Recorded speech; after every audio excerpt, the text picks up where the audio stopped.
Hi, and thank you for joining me today as my final review of our scripture of the week. And our scripture of the week for this week was Psalms 37, verses 8 to 9. That's Psalms 37, verses 8 to 9. And as usual, as I start to process and try to memorize the scripture for the week, the first thing I normally do is write the scripture down into my journal. Psalm 37, verses 8 to 9. And once I write the scripture down, I try to do something with it every day. Today is the day that I normally meditate on the scripture, looking at it and how does it apply to my life. Now, let me read the scripture for you. From the English Standard Version, it says, refrain from anger and forsake wrath. Fret not yourself, it turned only to evil.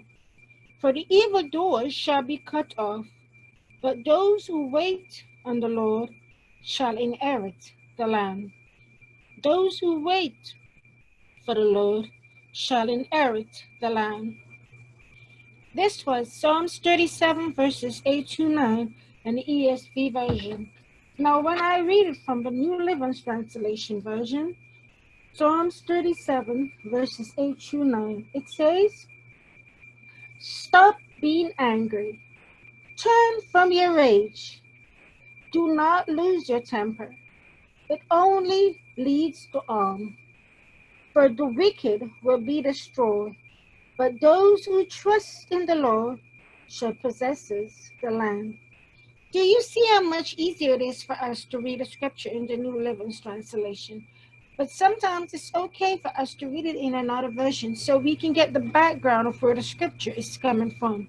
Now, when I look at the scripture, God is telling me to stop being angry and turn from my rage.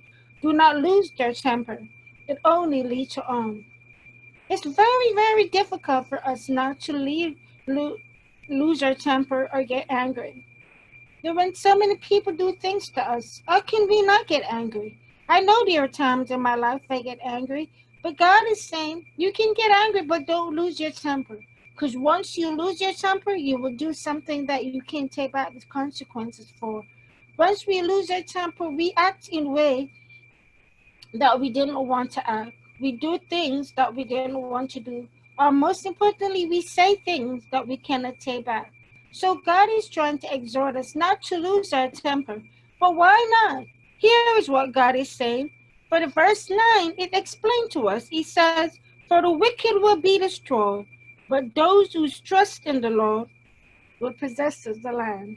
Wow. So God is not only telling us not to lose our temper. He doesn't want us to get in any trouble. But he's also saying, don't lose your temper because I got you. Don't lose your temper. I got you. Whoever is trying to harm you, I will take care of them for you. Whoever is trying to do you worse things, I will put my foot out there. So don't lose your temper, my brothers and sisters. When there are people out there who try to hurt you, when there are people who treat you badly, mistreat you, when there are people who carry your name to the dirt, when there are people who treat you differently because of your race, because of your gender, or just because of who you are, don't lose your temper. Don't give them the best of you. But if you're a child of God, God will take care of them for you, and you will always come out victorious. So the best way to deal with all of those things is to make sure that you are a child of God, so God can fight for you, because He always will be fighting for you. So don't lose your temper. Let God take care of it for you. Thank you for joining me for this week's scripture review, and I hope you will join me again next Friday. Have a blessed and wonderful weekend, and God bless you. Goodbye.